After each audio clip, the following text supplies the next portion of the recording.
Bonjour à tous, aujourd'hui on se retrouve pour une capsule où je vais parler des tendons et des articulations et de leur corrélation avec la performance d'un côté et la santé. Donc j'ai décidé de faire cette capsule parce qu'il y a beaucoup de gens, notamment dans le milieu sportif, qui s'intéressent énormément à tout ce qui est développement musculaire, pour une notion de prévention des blessures et pour une notion de performance, mais on s'intéresse beaucoup moins à cette question des tendons. Et donc c'est quelque chose qui est très important et qui je pense est très négligé, et donc j'ai voulu ici vous exposer plusieurs choses. Donc la vidéo va être longue, elle va être en deux parties, mais ça risque d'être deux parties assez longues. Je vais d'abord présenter un petit peu la physiologie des tendons, faire un peu la différence entre les muscles, les ligaments, les tendons, comment ils fonctionnent dans le corps, etc. Ensuite, je vais parler de la différence entre santé et performance et de comment on peut travailler pour développer ces tendons pour un objectif ou pour un autre. Je vais ensuite expliquer un petit peu la différence qu'il peut y avoir entre les sexes, entre l'homme et la femme. Il y a des différences dues à des variations hormonales qui vont à la fois impacter la performance et la santé. Et je vais ensuite faire une deuxième partie de vidéo où je vais parler des protocoles qui existent en prévention, donc en prévention des blessures, en prophylaxie, pour les tendons, pour les ligaments, pour les os.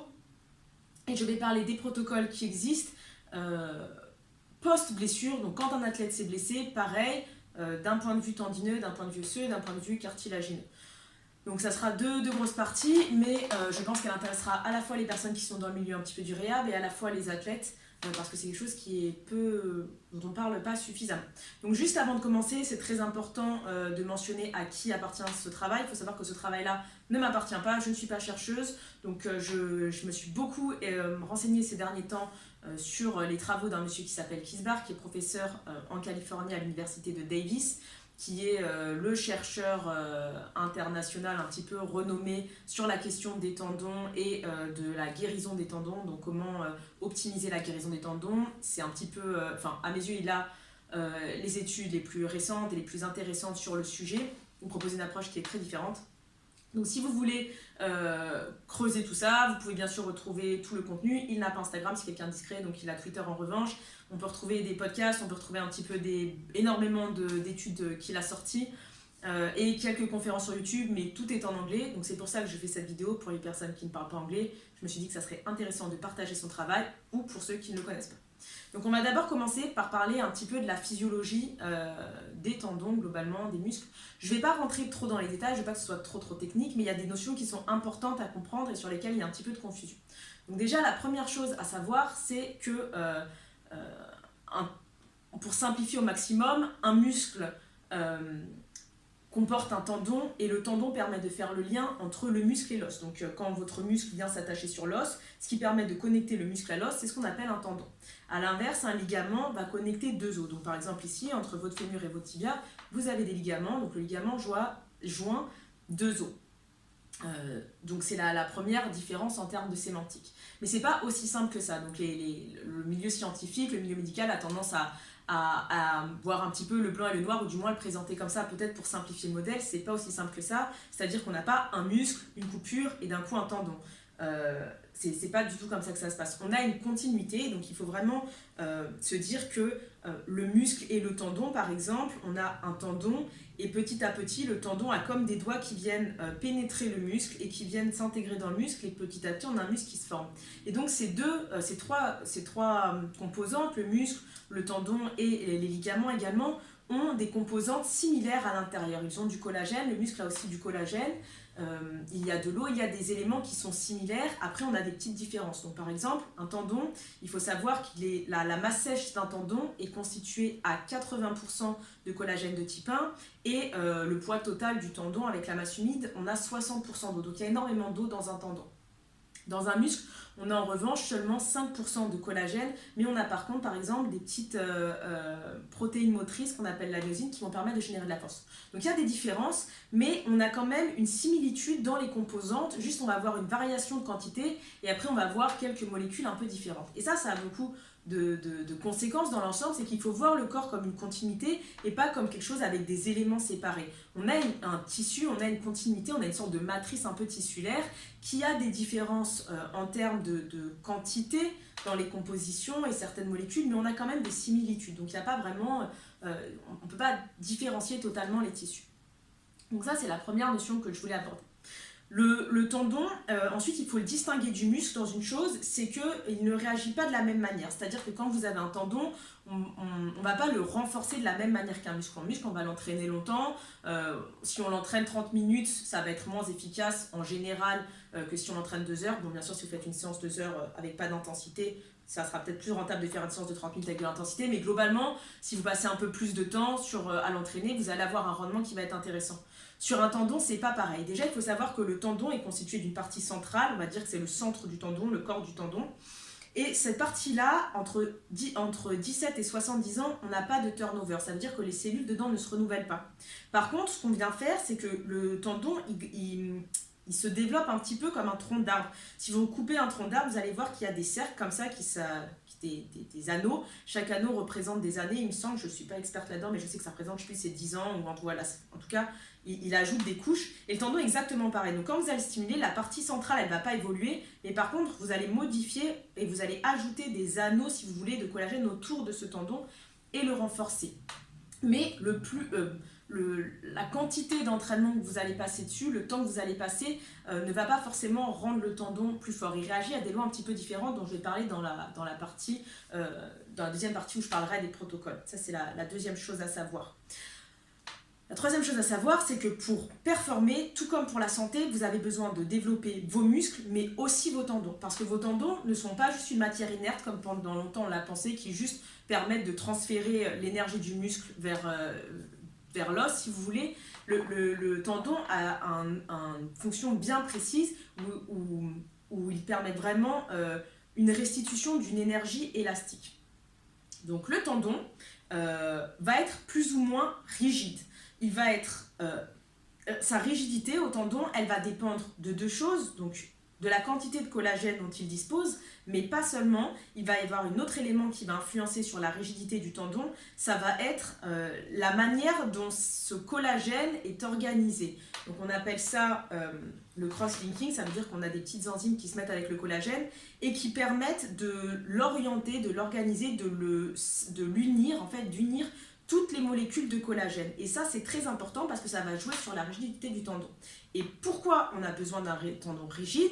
Pourquoi cela nous intéresse? Parce qu'il faut voir qu'un tendon, c'est comme un élastique. Si vous avez un élastique qui est très rigide, quand vous allez l'étirer, ça va vous demander un peu d'énergie, mais au moment où vous allez le relâcher, il va aller plus loin, il va restituer plus d'énergie, et si quelqu'un se prend dessus, ça va lui faire mal. Si à l'inverse, vous avez un tendon qui est peu rigide, qui est souple, c'est similaire à un élastique qui serait souple, qui serait un peu distendu. Quand vous allez tirer dessus, vous allez l'étirer beaucoup plus facilement, mais quand vous allez le relâcher, il ne va pas faire mal déjà s'il touche quelqu'un, et il ne va pas aller très loin, il va restituer moins d'énergie.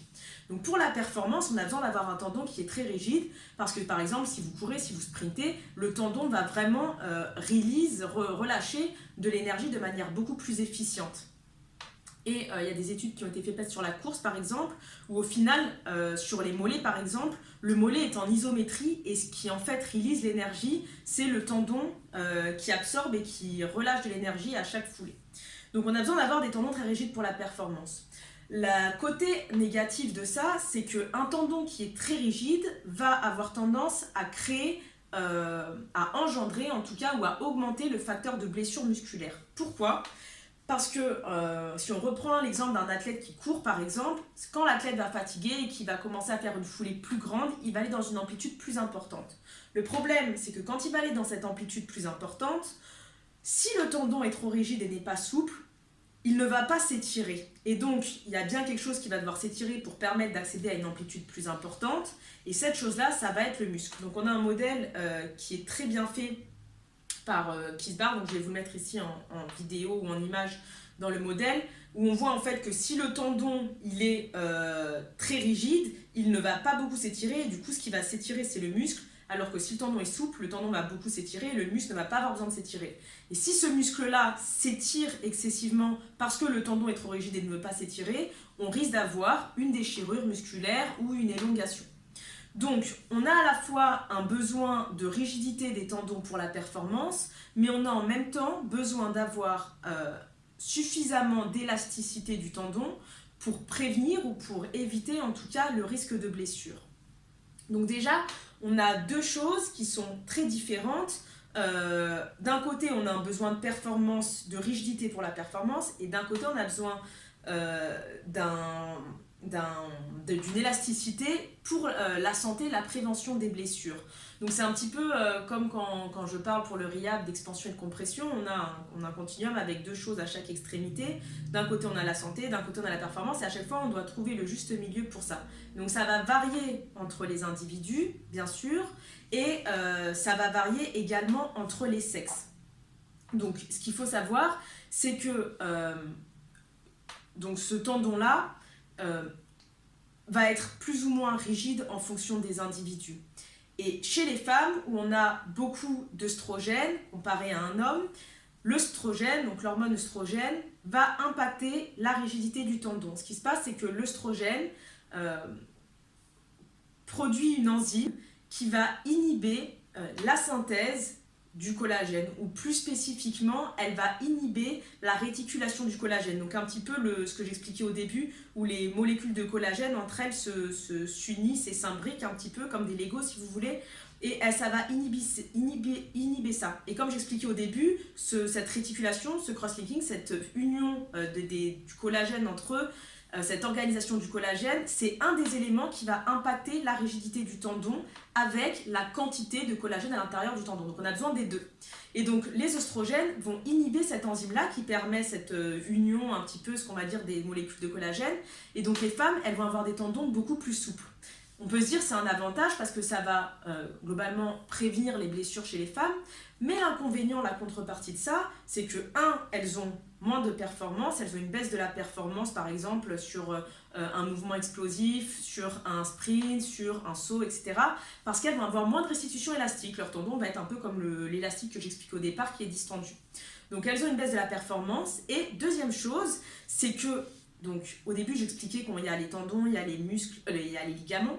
Les ligaments qui, eux, font la jonction entre deux os, on a besoin qu'ils soient le plus rigides possible pour stabiliser l'articulation.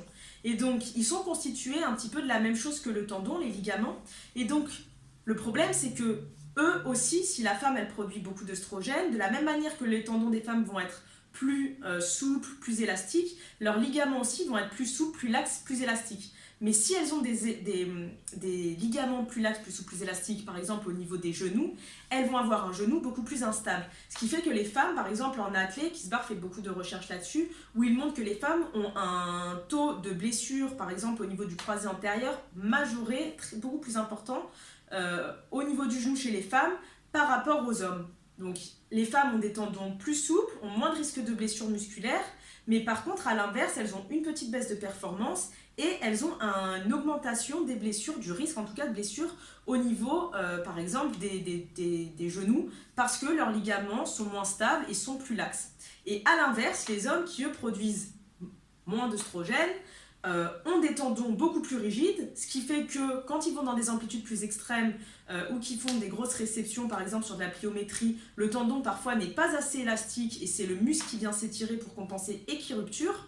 Et donc ils ont ils ont beaucoup plus d'incidence. Donc qui se barre pareil sur l'athlée, ils remarquent que les hommes ont beaucoup plus on retrouve beaucoup plus de cas de déchirure par exemple des ischios chez les hommes par rapport aux femmes.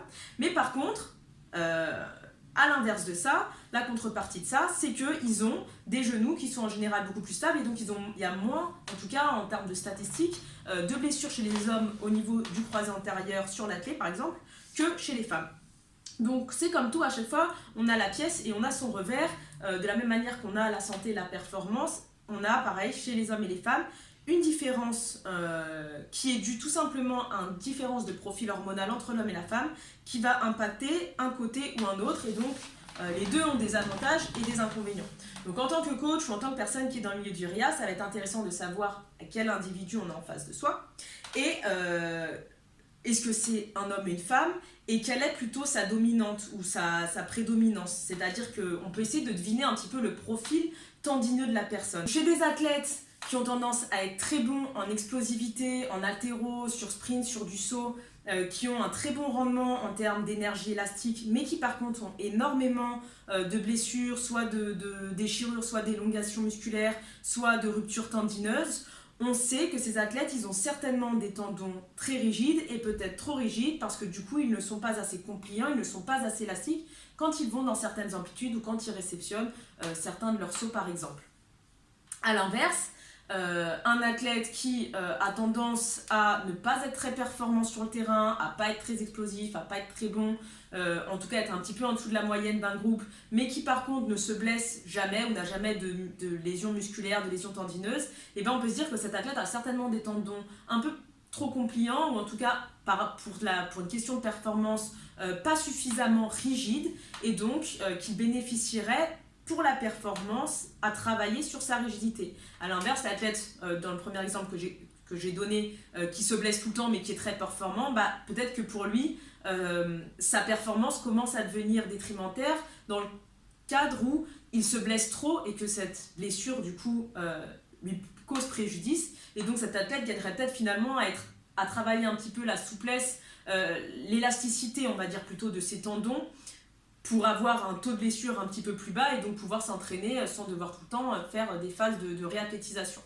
Donc on a vraiment un travail à faire sur ce continuum et un travail qui va être différent en fonction du profil tendineux de l'athlète. Donc bien sûr, si jamais on travaille avec un sédentaire et que cette personne elle a absolument aucun intérêt à avoir de la performance, on peut se dire ben on va uniquement travailler sur la compliance de ses tendons, sur un travail d'élasticité des tendons. Mais quand on a un athlète, c'est pas pareil, parce que l'athlète il a besoin à la fois d'être en santé, entre guillemets, ou du moins d'avoir un minimum de santé pour pouvoir performer sans devoir tout le temps s'arrêter. Donc là, le travail est beaucoup plus complexe et beaucoup plus délicat et fin, en fait, subtil, pour trouver le juste milieu. Et ce curseur, il va être différent pour les individus. Donc ensuite, on peut se demander comment on peut travailler. Donc dans le cas, par exemple, on aimerait travailler sur la rigidité ou sur l'élasticité d'un tendon, comment on peut travailler ça? Donc pour comprendre comment on va travailler ça, et je parlerai vraiment des protocoles qui existent dans la deuxième partie de la vidéo, mais avant d'expliquer ces protocoles, il faut comprendre comment se travaille cette élasticité ou cette rigidité. Il y a une propriété au tendon qu'on appelle la viscoélasticité. Cette propriété, elle est absolument essentielle, et le tendon, il a cette propriété parce que, comme j'expliquais au début de la vidéo, dans la partie un peu plus physiologique, le tendon est constitué, quand on prend en compte sa masse humide, de 60% d'eau, d'accord? Et donc, s'il est constitué à 60% d'eau, il réagit, il a les mêmes propriétés qu'un fluide, que de l'eau. Il réagit un peu de la même façon. Et donc, pour vous donner un exemple, pour comprendre ce qu'est la viscoélasticité, le plus simple, ça va être de vous donner un exemple. Quand vous allez l'été vous mettre dans une piscine et que vous allez à la mer et que vous rentrez tout doucement, mettons vous rentrez par l'échelle et vous rentrez tout doucement en vous délestant progressivement de votre poids, en vous tenant à une échelle et que vous rentrez tout doucement. La transition entre l'air et l'eau de votre corps qui va rentrer progressivement va être très douce et vous n'allez pas sentir de restriction ou de résistance à l'eau au fur et à mesure que vous allez rentrer dans l'eau. Par contre, si vous montez sur une falaise et que vous sautez, ou que vous faites une bombe, vous prenez de la vitesse et que vous sautez avec de la vitesse, de la force, de la rapidité, le comportement de l'eau va être tout à fait différent. Le ressenti, vous pouvez faire un plat, vous sentir qu'il y a une grosse résistance de l'eau, une grosse friction, et que ça va vous faire mal quand vous allez faire cette transition entre l'air et l'eau. Et bien, ce comportement de l'eau qui change en fonction de si on entre lentement ou si on entre avec beaucoup de vitesse dans l'eau, c'est la même chose qui se passe au niveau du tendon. C'est-à-dire que si on va loader, si on va faire une contraction avec un tempo très lent versus un tempo très rapide, par exemple un tempo j'exagère, mais en 10 secondes versus une pliométrie basse, où on va avoir des rebonds par exemple, on va avoir un comportement du tendon qui va être complètement différent. Donc dans un cas, on va avoir un tendon qui va devenir très rigide, comme quand quelqu'un va sauter dans l'eau d'une falaise avec beaucoup de vitesse, le tendon va devenir très stiff, très rigide, très résistant, peu compliant. Et à l'inverse, si on l'eau très doucement, avec du tempo, très lentement on va dire, le tendon va se comporter complètement différemment, il va être beaucoup plus compliant, il va être beaucoup plus souple, élastique entre guillemets, de par cette variation du temps en fait, de la vitesse à laquelle il est loadé, à laquelle on lui demande de se contracter. Et donc cette viscoélasticité et cette différence de comportement en fonction de la façon dont on va demander au tendon de se contracter, c'est ce qui va faire tout le protocole en fait de rehab et qui va modifier le protocole soit de réathlétisation, soit de prévention des blessures, parce qu'on peut aussi faire des protocoles de prévention des blessures en anticipant un petit peu, prophylactique. C'est ce qui va déterminer comment on va faire le protocole, parce qu'en fonction de ce qu'on a besoin de développer, si on a besoin de développer de la rigidité ou si on a besoin de développer de la compliance, de la souplesse, de l'élasticité, et ben on va favoriser un tempo plus ou moins lent, plus ou moins rapide, parce qu'on sait que ça va complètement changer le comportement du tendon.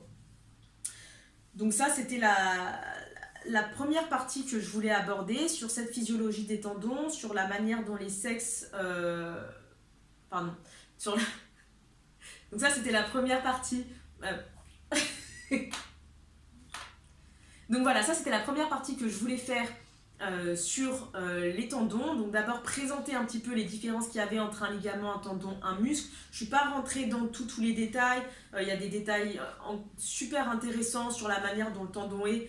Par exemple, le tendon est beaucoup plus fin mais beaucoup plus dense à la proximité de l'os et il est beaucoup plus... il s'expand à mesure qu'il va vers le muscle. On a plein de détails qui sont très intéressants, mais je ne veux pas vous mêler vous embrouiller avec tous les détails. Donc, je voulais juste présenter ça, je voulais montrer, expliquer comment réagit le tendon, les propriétés d'un tendon de par sa composition, de par sa constitution, et ensuite expliquer un petit peu les différents profils qu'on a et comment on peut utiliser ces profils dans le cadre de la santé, dans le cadre de la performance, dans le cadre de la prévention des blessures, dans le cadre de la réathlétisation post-blessure. Et je voulais expliquer aussi la différence qu'il y avait entre les sexes, parce que des fois on a tendance il y a des personnes qui n'aiment pas dire qu'il y a une différence entre les hommes et les femmes. Il y a quand même des différences qui se font, et par exemple là hormonalement on a une vraie différence qui va impacter le comportement d'un tendon et la rigidité d'un tendon, et donc la performance et le risque de blessure, et c'est important de le prendre en compte si vous voulez optimiser la performance de votre athlète et également lui éviter des blessures. Dans la deuxième partie, donc je vais expliquer tous les protocoles, pourquoi on fait ces protocoles, pourquoi on choisit tel tempo, telle durée, parce qu'il y a une durée bien précise, il y a une fréquence bien précise, un volume bien précis, et je vais expliquer comment on peut optimiser sa nutrition avec des complémentations bien spécifiques, apprendre à des temps bien particuliers pour optimiser les nutriments qu'on va avoir au moment où on va faire le protocole de santé tendineuse, si on peut l'appeler comme ça, pour faciliter à la fois le retour de blessure, la guérison ou améliorer plus ou moins votre santé tendineuse. Donc ça fera l'objet d'une deuxième vidéo et je ferai à la fin une vidéo, je synthétiserai ces deux vidéos en une vidéo. Pour ceux qui veulent la version complète, je la mettrai sur YouTube. Donc je vous remercie de votre attention et je vous souhaite une bonne journée. Bonjour à tous, on se retrouve pour la deuxième partie de la vidéo sur les tendons. Si vous n'avez pas vu la première partie, elle est dans mes derniers posts. Dans cette première partie, j'avais parlé un petit peu de la physiologie des tendons, des propriétés du tendon, notamment des propriétés viscoélastiques, de comment la manière dont on allait créer un stress mécanique sur le tendon et la vitesse à laquelle on allait le faire allait modifier le comportement du tendon. Et j'avais parlé un petit peu des différences entre les sexes et des risques de blessures associés qui pouvaient être variables selon qu'on soit un homme ou une femme parce qu'il y a des différences hormonales. Dans cette deuxième partie, je vais rentrer dans le concret du sujet. Je vais parler des différents protocoles qu'on a pour prévenir les blessures ou pour les guérir, pour passer moins de temps du coup dans cette phase de réathlétisation. Et je vais parler aussi un petit peu d'entretien en fonction qu'on ait un objectif de performance ou un objectif de santé.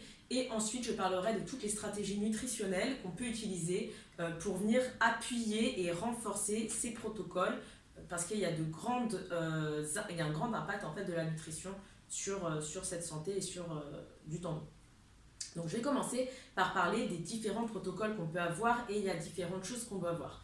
La première notion vraiment la plus importante, il y en a deux. La première, c'est que le tendon, il aime la charge. Le tendon, il a besoin d'avoir un stress mécanique parce que le repos, c'est ce qu'il y a de pire. Donc contrairement à ce qu'on a longtemps véhiculé et ce que continuent certains à véhiculer, le tendon, il n'aime pas le repos. D'accord ? Quand il y a un repos, il y a une désadaptation et le tendon perd sa capacité à tolérer la charge, ce qui est très très dangereux quand on va reprendre un entraînement après une blessure. Donc il faut loader le tendon dès qu'on peut, c'est vraiment la base la plus importante. Les tendons aiment la charge. La deuxième chose, et j'en ai parlé un petit peu dans la vidéo, c'est qu'on va vraiment travailler sur la vitesse à laquelle on va stresser le tendon. Donc on va loader le tendon, on va charger le tendon, on va lui imposer un stress mécanique avec une certaine vitesse, et cette vitesse, ça va vraiment être la clé. D'accord ? Donc de manière générale, pour la santé des tendons, on a besoin d'avoir une vitesse lente, d'accord ? On a besoin d'avoir une vitesse lente parce que c'est ce qui va permettre de réaligner les fibres de collagène et c'est ce qui va permettre de créer cette résilience du tendon, cette compliance du tendon. Pour un athlète qui est blessé, on va avoir encore plus besoin de lenteur et c'est là où on pourra travailler notamment avec des isométries. Donc par exemple, un athlète qui est plus ou moins en bonne santé, le tempo lent va être très important, donc on va pouvoir travailler sur des lifts lourds, en tempo, etc. Mais sur un athlète qui est blessé, cette notion va être encore plus importante et c'est là où on va intégrer du coup des isométries. Donc cette notion de vitesse est très importante et beaucoup de coachs, je pense que quand ils modulent la charge, quand ils modulent les reps, ils travaillent sur un facteur... Ils ne réalisent pas en fait qu'ils travaillent sur un facteur de vitesse, mais en fait c'est vraiment la vitesse qu'on vient moduler parce que plus on fait de reps, plus les dernières reps risquent d'être lentes, plus on augmente la charge, plus on va modifier aussi cette vitesse de lift entre guillemets et donc du coup on va avoir un impact différent sur le tendon de par les propriétés viscoélastiques que j'expliquais dans la première vidéo. Donc si vous ne comprenez pas, référez-vous à ma première vidéo et dedans j'explique un petit peu tout ça. Donc on va dire que si l'athlète va bien, s'il n'y a pas de souci, il est en bonne santé, on peut se permettre de faire une séance d'entretien une fois par semaine de lift lourd. Donc un athlète qui fait de la force athlétique par exemple, s'il a une séance de lourd dans la semaine, ça lui fait et qui travaille avec un tempo, ça lui fait son entretien un petit peu parce que du coup il va travailler sous tempo et que comme j'expliquais, ce tempo lent va permettre de travailler la compliance du tendon. Donc ça c'est pour de l'entretien. Maintenant, quand on a un athlète, on a les phases compétitives et on a les phases de hors-saison, globalement. Donc quand on est un athlète et qu'on l'a dans une période de hors-saison, c'est la période idéale pour travailler sur sa résilience tendineuse, sur la compliance de son tendon. Et donc par exemple, si on a un athlète qui fait de la course, on va lui faire courir sur de longues distances pour travailler en mode tranquille, pour travailler cette compliance tendineuse. Si on a un athlète qui fait de la force, on va travailler sur... des charges modérées entre guillemets, mais un petit peu de charge pour créer ce stress mécanique sur le tendon avec un tempo très lent. J'expliquerai par la suite quel type de tempo il faut utiliser parce que du coup ce lift lourd va avoir une double bénéfice. De 1, on va venir travailler, donc si par exemple on travaille proche d'un échec musculaire, on va avoir une croissance musculaire et on va avoir un travail de compliance tendineuse parce que quand on arrive proche d'un échec, en général, les reps sont très lentes et du coup, on a un tempo qui est un petit peu forcé. Donc cette notion de charge, bien sûr, c'est entre guillemets. Là, je parle vraiment du tendon et on cherche à développer la résilience du tendon, d'accord ? Donc bien sûr, on est sur un hors-saison, on ne va pas faire des RM dessus, mais il faut avoir une certaine charge. Si vous travaillez avec des charges que vous sentez que vous pouvez tenir toute la journée et que votre tempo il dure 3 minutes, ça ne va pas être productif. Donc je vais rentrer après un peu plus en détail dans les protocoles, mais voilà, on a cette période de hors-saison où on peut vraiment travailler sur la compliance tendineuse. Plus on se rapproche d'une échéance, plus on se rapproche de la période compétitive. Et là, si jamais on veut travailler sur la performance, ce qui va nous intéresser, comme j'expliquais dans la première vidéo, ça va être de travailler sur la rigidité du tendon. Et pour rigidifier, entre guillemets, le tendon, on va avoir besoin de travailler avec de la vitesse. Donc, on va changer le tempo de charge du tendon. Et donc, du coup, c'est là où on peut intégrer, par exemple, pour un mec qui court du sprint ou de la pliométrie, ou pour quelqu'un qui fait, par exemple, de l'haltéro, tout ce qui va être des catchs, par exemple, sur un clean ou tout du travail en explosivité, ça peut être très intéressant parce que du coup la vitesse va être augmentée et du coup le tendon va se rigidifier. Donc il y a deux modalités globalement en fonction qu'on soit proche ou loin de la compétition. Dans tous les cas, la notion qui est importante, c'est cette notion de tempo, soit lent, soit rapide en fonction de l'objectif qu'on a. Pourquoi le tempo est important ? Parce que quand on va loader le tempo de manière lente, il y a de l'eau à l'intérieur du collagène qui va s'échapper. L'échappement de cette eau va rendre le tendon moins rigide. D'accord ? Il va y avoir un glissement à l'intérieur du tendon du collagène et on va avoir des forces de cisaillement qui vont détruire des petits liens qui permettent d'unir un petit peu toutes les molécules de collagène entre eux. On appelle ça des crosslinks en anglais. Ils vont se détruire, ils vont être formés, mais à un même ratio. Ce qui fait que le tendon ne va pas modifier sa rigidité, mais par contre, il va devenir plus compliant parce qu'il va être loadé et qu'il va avoir un réagencement de ses fibres. À l'inverse, quand on va loader le tendon de manière très rapide, l'eau à l'intérieur du collagène ne va pas avoir le temps de s'échapper, il va y avoir moins de force de cisaillement, il va y avoir moins de glissement, on va avoir une destruction des crosslinks, mais on va avoir une reformation derrière qui va être plus importante, ce qui fait qu'on va avoir un ajout de ces crosslinks, de ces petits liens à l'intérieur du tendon, ce qui va rendre le tendon plus rigide. L'intérêt, c'est qu'on va avoir une augmentation de la performance, mais par contre, on va avoir un risque augmenté de blessure au niveau du muscle qui est rattaché à ce tendon en fait. Donc le muscle qui est en liaison avec ce tendon-là va avoir un risque de blessure augmenté.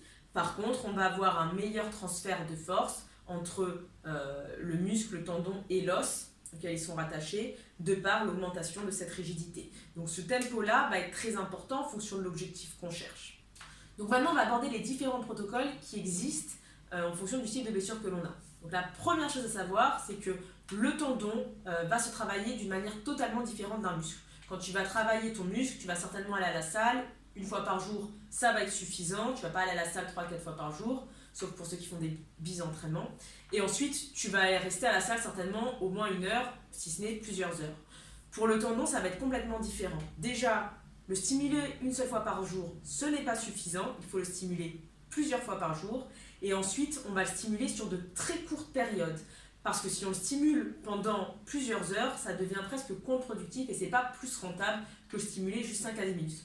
Pourquoi ? Parce qu'à l'intérieur du tendon, quand on commence à lui imposer un stress mécanique, on a une signalisation cellulaire qui se déclenche en seulement 5 à 10 minutes. D'accord ? Et au-delà de 10 minutes, il n'y a pas plus, ou du moins le ratio n'est pas intéressant. Donc juste 5 à 10 minutes de stimulation sur un tendon, ça va être suffisant. Mais au bout de 10 minutes, le tendon ne va plus réagir. Il va avoir besoin de 6 à 8 heures de récupération, de off complet, pour pouvoir réagir à nouveau quand on va lui imposer un stress mécanique. Donc le tendon, on va stimuler 2 à 3 fois par jour, pendant 5 à 10 minutes à chaque fois, et entre chaque stimulation, donc entre les 3 stimulations, on va à chaque fois laisser 6 à 8 heures de récupération. Donc ça c'est très important parce que ça va être une base qu'on va utiliser sur tous les protocoles qu'on va avoir. La deuxième chose à savoir, c'est que ça va être la question des étirements, parce qu'il y en a qui vont me dire pourquoi les étirements c'est bon pour les tendons. Non, c'est pas bon et ça peut même être contre-productif. Pourquoi ? Parce que quand on va venir quand on va venir faire des étirements, on va avoir certes cette notion d'étirement, mais on ne va pas avoir cette idée de contraction. Donc là, je parle des étirements passifs, bien évidemment. On ne va pas avoir cette notion de contraction.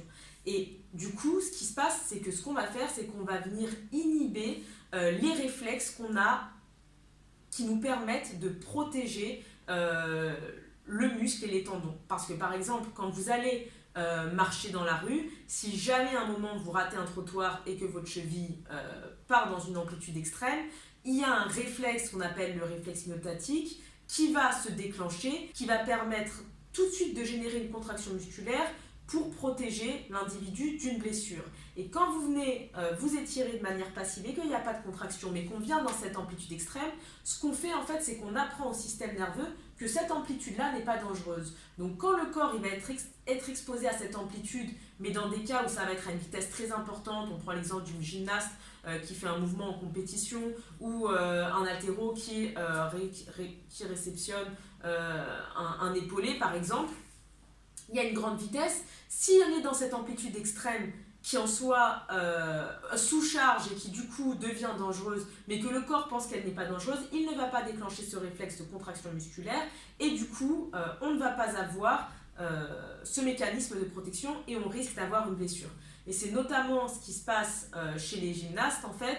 Il y a un truc qui existe, donc je vous montrerai une petite photo, je ne savais même pas que ça existait. C'est des chaussettes en fait qui sont attachées ici à vers le genou, en fait il y a une connexion, elles dorment avec ça et ça permet de complètement étirer en fait le mollet. Donc eux, notamment chez les gymnastes de haut niveau, ils pensent que c'est quelque chose d'utile pour leur performance, mais du coup on a chez ces gymnastes, dans les études ça a été montré, un taux de rupture du tendon d'Achille qui est énorme, parce qu'en fait elles étirent tellement toute la région ici des gastrocnémiens qu'elles viennent complètement inhiber leurs réflexes, tous les fuseaux neuromusculaires, tous les organes tendineux Golgi, ils ne font plus leur rôle, et du coup, quand elles se retrouvent en compétition et qu'elles sont dans ces amplitudes-là, elles ont des ruptures qui se font. Donc, les étirements passifs n'ont pas du tout d'intérêt, voire même sont contre-productifs dans cette recherche d'amélioration de la santé tendineuse. Donc, les étirements, c'est non.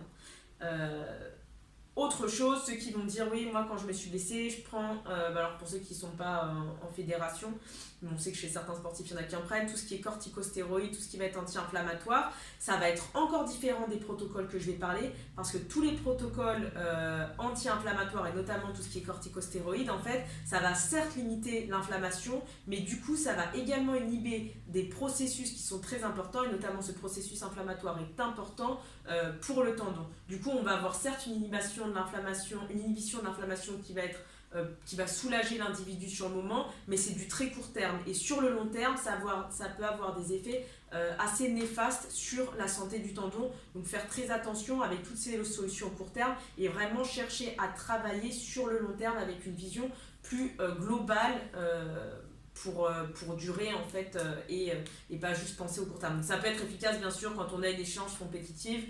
Après avec les corticostéroïdes ça passe pas au dopage, mais avec d'autres types de produits anti-inflammatoires, mais faire attention après juste à pas en prendre trop souvent parce que sur le long terme ça peut être néfaste. Donc ça c'était pour les idées générales. Maintenant on va rentrer dans les 3 types de protocoles différents qu'on peut avoir pour quand on a une blessure. Alors le premier protocole qu'on va voir, c'est le protocole en cas de fracture osseuse. Donc les protocoles que je vais montrer là, c'est pas des protocoles qui ont été faits par moi, c'est les protocoles que présente Kisbar d'après toutes les recherches qu'il a fait dans les études qu'il a publiées. Donc le protocole pour une fracture osseuse, donc mettons quelqu'un qui s'est fracturé par exemple le tibia, va être assez simple. Pour ça, il va utiliser une piscine et il va mettre l'individu dans une eau assez profonde et il va lui demander de faire environ une 40aine de petits sauts. Donc il a de l'eau à peu près l'individu jusqu'aux épaules et il lui fait faire environ 40 sauts. Donc il y a l'eau bien sûr qui le déleste.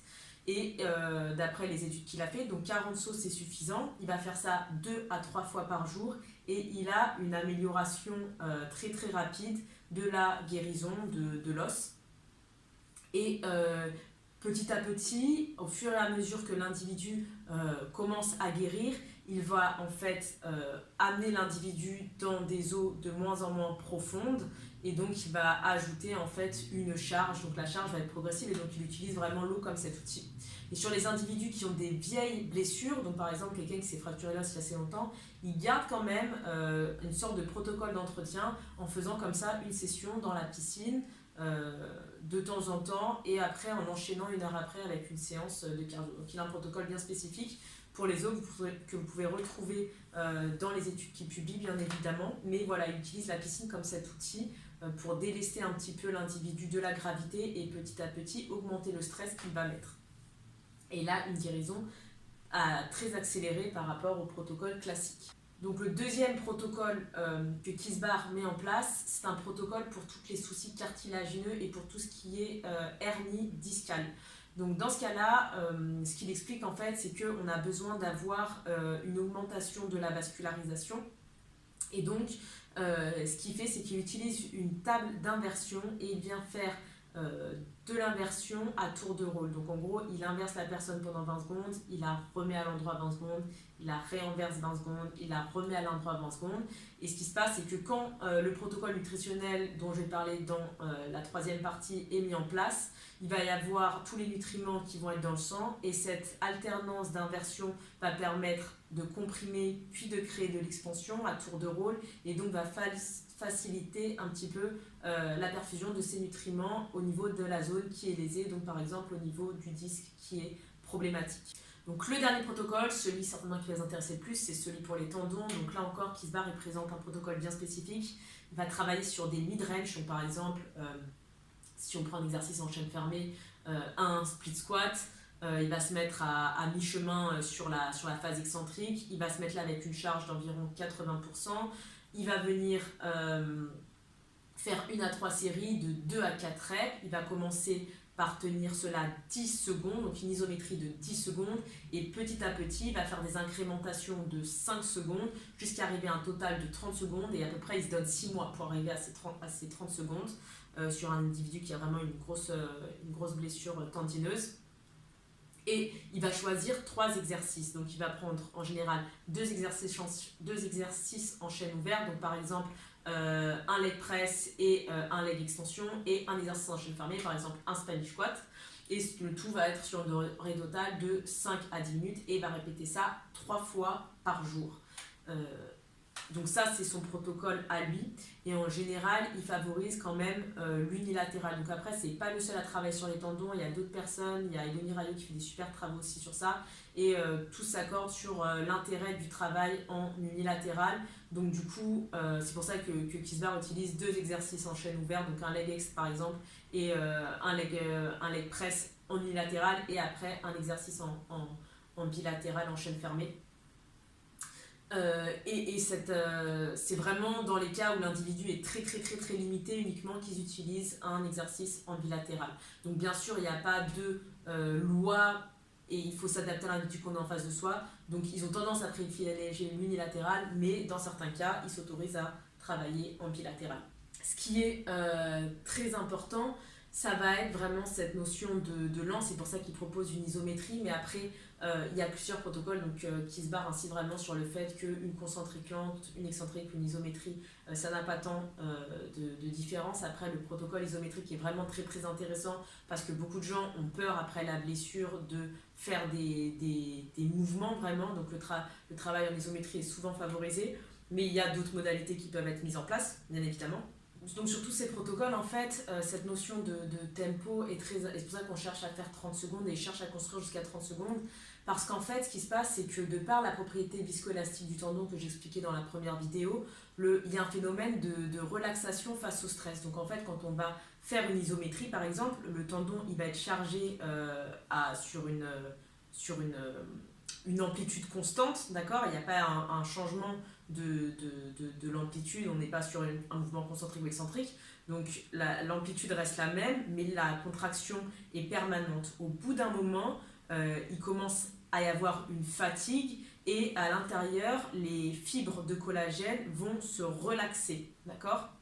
Et quand il va y avoir cette relaxation, il va y avoir un réalignement des fibres et c'est exactement ce qu'on cherche à faire en fait quand on vient travailler sur la compliance du tendon. Donc c'est pour ça que cette durée est très importante et qu'on cherche à construire jusqu'à 30 secondes. Et ce qui va être très intéressant, c'est qu'à ces protocoles-là, on va coupler des stratégies nutritionnelles. Donc je vais en parler dans la prochaine partie et ça sera la dernière partie. Et on va venir mettre en place un protocole nutritionnel avant... 1 heure avant ces protocoles de santé tendineuse, si on veut, avant ces petits protocoles, de manière à ce qu'au moment où on va faire le protocole et qu'on va avoir un gros afflux sanguin, le sang soit très riche en nutriments et en nutriments dont on a besoin pour faciliter toute la synthèse du collagène. Donc c'est la fin de cette deuxième partie. La troisième partie du coup sera uniquement consacrée à la nutrition. Et ça sortira très bientôt sur ma chaîne. À bientôt. Bonjour à tous, on se retrouve pour la toute dernière capsule vidéo sur la trilogie que j'avais faite sur la santé tendineuse. Donc j'ai fait une première partie où j'expliquais un petit peu la physiologie des tendons. J'ai fait une deuxième partie où j'expliquais tous les protocoles qu'on pouvait faire pour essayer de guérir des lésions tendineuses. Et dans cette troisième partie, qui est la partie, je pense, qui sera la plus intéressante pour tout le monde, ou du moins celle qui souvent intéresse le plus de monde, je vais aborder les stratégies nutritionnelles qu'on peut mettre en place pour optimiser les protocoles de rehab qu'on va faire sur ces tendons. Qu'on soit blessé ou qu'on ait des petits signes un petit peu qui laissent penser qu'une blessure va arriver. Donc la toute première chose à savoir, c'est que les gens ils font souvent une erreur dans le sens que quand ils s'entraînent, ils ont tendance à nourrir leurs muscles dans ce qu'on appelle la fenêtre post-entraînement. Donc les gens ont tendance à prendre un shaker de protéines ou à consommer des protéines juste après leur entraînement. Et cette stratégie n'est pas en fait celle qui va être optimale pour le tendon. Donc les muscles et les tendons obtiennent leurs nutriments de manière très différente. C'est-à-dire que les nutriments circulent dans le sang et via la vascularisation, via l'apport de sang aux muscles, les muscles obtiennent leurs nutriments.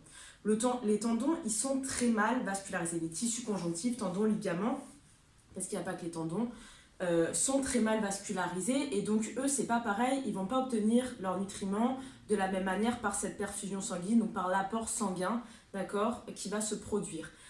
Pour obtenir des nutriments, ils vont devoir compter sur autre chose, ils vont devoir compter sur ce qu'on appelle le stress mécanique, c'est-à-dire qu'on va faire un entraînement, d'accord, et sur cet entraînement, on va créer un stress donc mécanique, un stress physique globalement, qui va modifier un petit peu la relation tension-longueur du tissu conjonctif. Et le tissu conjonctif est constitué en grande partie d'eau et de collagène. Et donc quand il y a un stress mécanique, l'eau va sortir, les fluides vont sortir du tissu conjonctif et vont re-rentrer. Donc en mesure, on va voir la contraction concentrique excentrique, on va voir les fluides qui vont sortir, re-rentrer, et un petit peu comme une éponge qui, quand elle se remplit de liquide, elle grossit, et quand elle se contracte, les fluides sont expulsés. Il va y avoir un petit peu la même mécanique qui va se faire à l'intérieur du tissu conjonctif, qui va permettre d'amener en fait les nutriments et de nourrir du coup le tissu conjonctif pour l'aider à se réparer.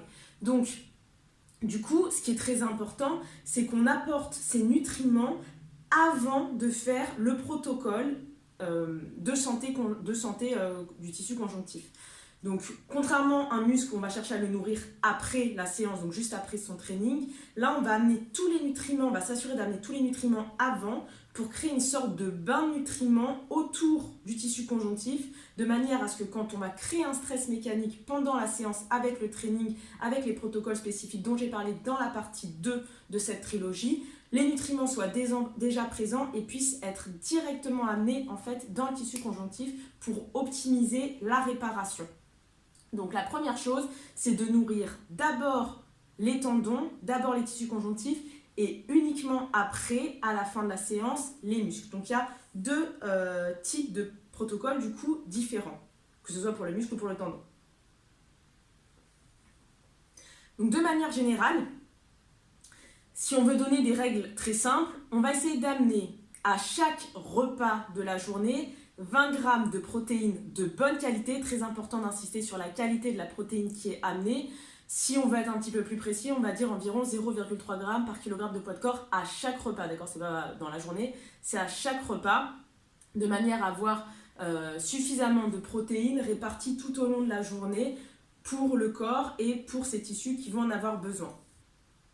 Idéalement, cet apport protéique, on va essayer de l'apporter autour de la séance, donc idéalement avant, comme je l'expliquais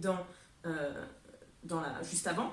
Et c'est pour ça notamment que les personnes qui sont véganes ont souvent plus tendance, alors c'est une règle générale, d'accord, mais elles ont souvent plus tendance à se blesser et à avoir des blessures au niveau des tissus conjonctifs parce qu'elles ont souvent des déficiences dans certains nutriments qui sont très importantes pour cette santé tendineuse, donc notamment par exemple la glycine, que je vais aborder immédiatement par la suite.